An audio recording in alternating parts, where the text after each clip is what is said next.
ମା କନକଦୁର୍ଗା ଓ ବାବା ଶ୍ରୀ ମାଲେଶ୍ୱର ସ୍ୱାମୀଙ୍କର ଏକବିଂଶତମ ବାର୍ଷିକ ଉତ୍ସବ ଅନୁଷ୍ଠିତ। ଢେଙ୍କାନାଳ ସ୍ଥାନୀୟ ଦେଉଳସାହି ସ୍ଥିତ ମା କନକଦୁର୍ଗା ତଥା ବାବା ଶ୍ରୀ ଶ୍ରୀ ମାଲେଶ୍ୱର ସ୍ୱାମୀଙ୍କର ଏକବିଂଶତମ ବାର୍ଷିକ ଉତ୍ସବ ମନ୍ଦିର ପ୍ରାଙ୍ଗଣରେ ଅନୁଷ୍ଠିତ ହୋଇଯାଇଛି। ଗତ 25 ତାରିଖ ଅଙ୍କୁରାରୋପଣ ଓ ମଣ୍ଡଳାଦି ପ୍ରସ୍ତୁତିକରଣ ଅନୁଷ୍ଠିତ ହୋଇଥିଲା। 26 ତାରିଖ ସୋମବାର ପ୍ରାତଃ ସମୟରେ କଳସ ଦିବାସ, ଦେବୀ ମହାସ୍ନାନ, ସୂର୍ଯ୍ୟ ପୂଜା, ମଣ୍ଡଳାଦି ଦେବତା ଆବାହନ, ଦେବୀ ଷୋଡ଼ଶ ଉପଚାରଣ, ପୂଜନ, ଚଣ୍ଡୀପାଠ ଓ ଶିବାଭିଷେକ, ପାର୍ବତୀ ଆଗି ସଂସ୍କାର ପୂର୍ବକ ଘୃତ ଯଜ୍ଞ। 27 ତାରିଖ ଦିନ ପ୍ରାତରୁ ସୂର୍ଯ୍ୟ ପୂଜା, ମଣ୍ଡଳାଦି ଦେବତା ପୂଜନ, ଦେବୀ ଷୋଡ଼ଶ ଉପଚାର, ଶିବାଭିଷେକ ଓ ଗୀତା ଯଜ୍ଞ।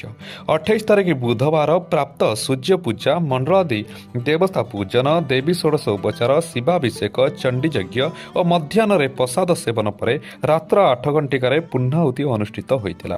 ଏହି କାର୍ଯ୍ୟକ୍ରମକୁ ଶ୍ରୀ ଶ୍ରୀ କନକଦୁର୍ଗା ମନ୍ଦିର ପରିଚାଳନା କମିଟିର ସଦସ୍ୟମାନେ ଉପସ୍ଥିତ ରହି ସହଯୋଗ କରିଥିଲେ। ଢେଙ୍କାନାଳରୁ ଶୁଭମ ପାଣିକ ରିପୋର୍ଟ, RN ନ୍ୟୁଜ୍ 8।